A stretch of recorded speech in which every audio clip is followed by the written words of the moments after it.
All right, what's up, YouTube?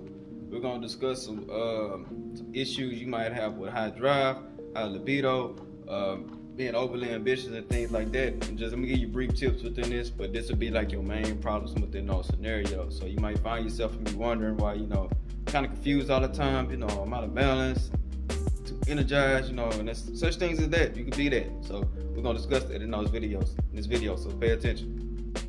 All right, first thing that might come to conflict. You might have an issue with your balance within your life.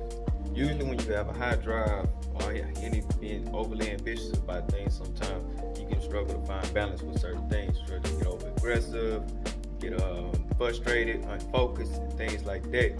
So what you try to do, you try to distract yourself from many activities as you can in order to prevent that from happening. Now, unfortunately, due to the fact that you're a very ambitious person, it's kind of hard, to sit still sometimes. It's kind of hard, just to focus on one thing. But you got to learn how to maintain your frame and refrain yourself from doing things to be out of whack. You feel me? You don't want to get out of control with yourself. That's one thing. So balance will be like your first problem. Next, be aggression. Now, this is mostly found in males. Usually when you have a high libido, you tend to have more testosterone levels present in your body. But with a high T level, you can be feel more confident about yourself as well. If you got more strength, more things like that. We're not going to go into that today, but that's typically what it is. So with more higher T levels within your body, more drive, more ambition, you can become more aggressive with things. That goes back to the balance theory, but you'll be more on the aggressive side of things. So with being aggressive, you might be overreacting to certain situations that you normally wouldn't remember yourself being overreactive to. See what I'm saying? So this comes a lot. This is why it's easy to take your stress out in the gym, exercise and activities like that to help lower that level down. So aggression is the next one.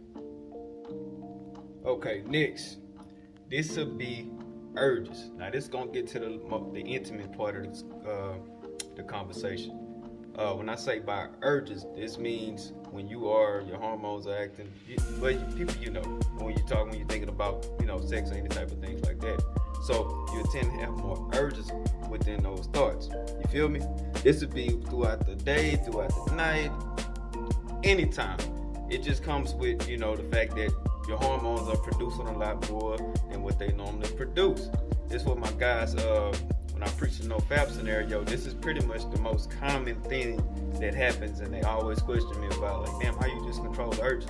Well, man, sometimes you just gotta distract yourself. You gotta go pick out a crap or something. You feel me? You gotta go do something, because you can't control what your body, how your body want to act. You can only control what your brain thinks, unless your body responds to it. You feel me? So urges is very, very detrimental to control those urges, especially if you're on a no fap or retention plan. You always want to control those urges at all times. That means do not edge, nothing, no porn, no nothing, no masturbation, no nothing. Because that's gonna keep your T levels all the way up. As long as you don't do none of those, your T levels gonna be at as peak as it can. And as age, we know it reduces, but you always want to keep them as high as they can get at your age level. Therefore, you have better results throughout your daily life.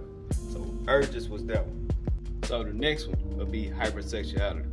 This comes with urges as well, but this is for more on the intimate side. Now this is when you have a disorder with sexual activity and things like that, being too intimate as well as over sexually compulsive. So with that being said, that's another thing. Like you have to learn to not mix energy levels so much.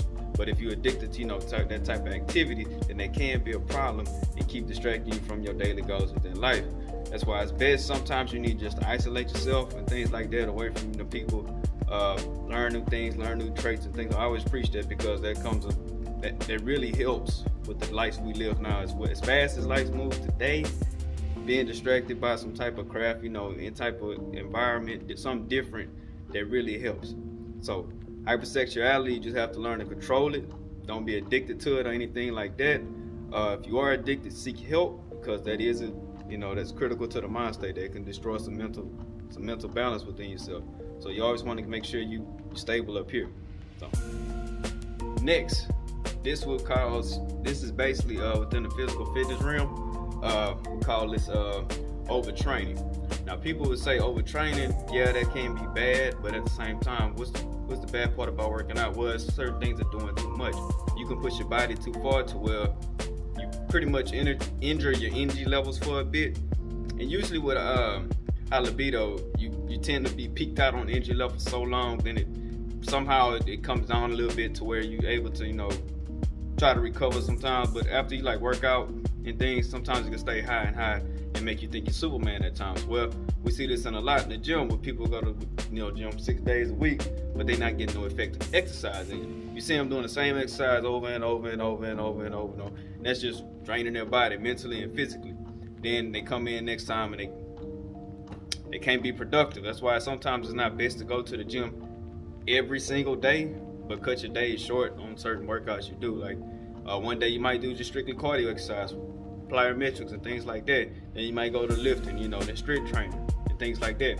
So you always want to maintain your balance within the gym, because overtraining can be, if not the most hurtful one of these I mentioned.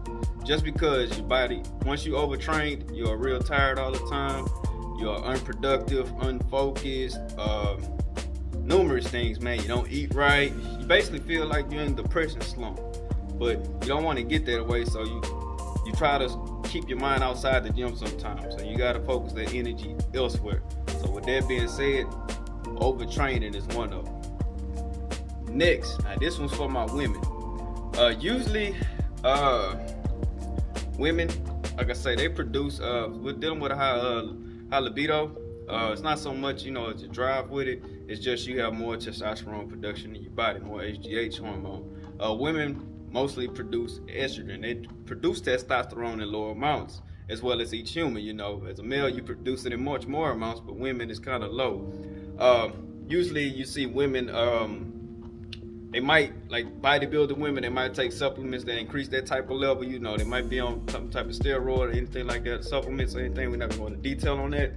But usually you will see that they have a more masculine build. Well, with that more masculine builds comes detrimental effects to the female body. For one, females will be, all bulky and stuff, looking borderline to a man. Which, if a woman wants to look like that, that's fine. That's personal preference. But at the same time, that's not natural preference. See what I mean? So, females, that's just one problem with it, as well as it can cause hair loss as well. You can produce more DHT that will cause your hair start shedding, have the bald spots start forming, things like that. So you want to be protective of that, and if that as well, you don't want no type of hair loss or anything. It just basically be confident within your drive. The best way to boost it, for women and men, you just make sure your diet is helping you and not hurting you. That's why I promote good diets all the time. Good health, do good health tips, good things like that, especially in positive environments. Just try to stay positive with the way you do things. Don't resort to steroids or drug use or anything like that, because that ain't gonna do nothing but hurt you in the long run. Try to stay natural as possible, as best as you can. So